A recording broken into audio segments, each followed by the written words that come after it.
ನೀವು ಮಾತ್ರ ಬೆಚ್ಚಿಗೆ ಹಾಸ್ತಿ ಮೇಲೆ ಮಲ್ಕೊಳ್ಳೆ, ನನ್ನನ್ನು ಮಾತ್ರ ಕೆಳಗಡೆ ಮಲಗಿಸೋಳೆ. ಏಯ್ ಎತ್ಕೊಳ್ಳೆ ಮೇಲೆ, ನಾನು ಬರ್ತೀನಿ. ಕಿವಿ ಕೇಳ್ಸಲ್ವೇನೆ? ಅಯ್ಯೋ ಚಳಿ ಆಗ್ತಿದೆಯಲ್ಲಪ್ಪ. ಎತ್ಕೊಳ್ಳಲ್ಲ ಬಿಡು, ನಾನು ಕೆಳಗೆ ಹೋಗ್ತೀನಿ. ಏನು ಮಾಡೋದು?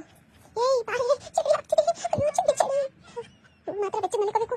ನನ್ನನ್ನು ತಗ್ಗಿಲ್ಲ ಹಾಕಿದಾಳೆ. ಹುಷಾರು ತಪ್ಪಬೇಕು. ಮಾಡ್ತೀನಿ ನಿನಗೆ. ನನಗೆಲ್ಲ ತಪ್ಪೆ ಶಕ್ತಿನೇ ಇಲ್ವಲ್ಲಪ್ಪ. ಇವತ್ತು ಹೊಟ್ಟೆ ತುಂಬ ಊಟನೇ ಹಾಕಿಲ್ಲಲ್ಲಪ್ಪ ಇವಳು.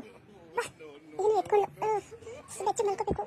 ರಗ್ಗೋಸೆ ಚಳಿ ಹಿಡಿಸ್ತಿದ್ದೆ. ರಗ್ಗೋಸೆ ನೀನು ಒಬ್ಬ ಅಮ್ಮನ, ನಾ ಮಗನ ಕೆಳಗೆ ಮಲಗಿಸಿ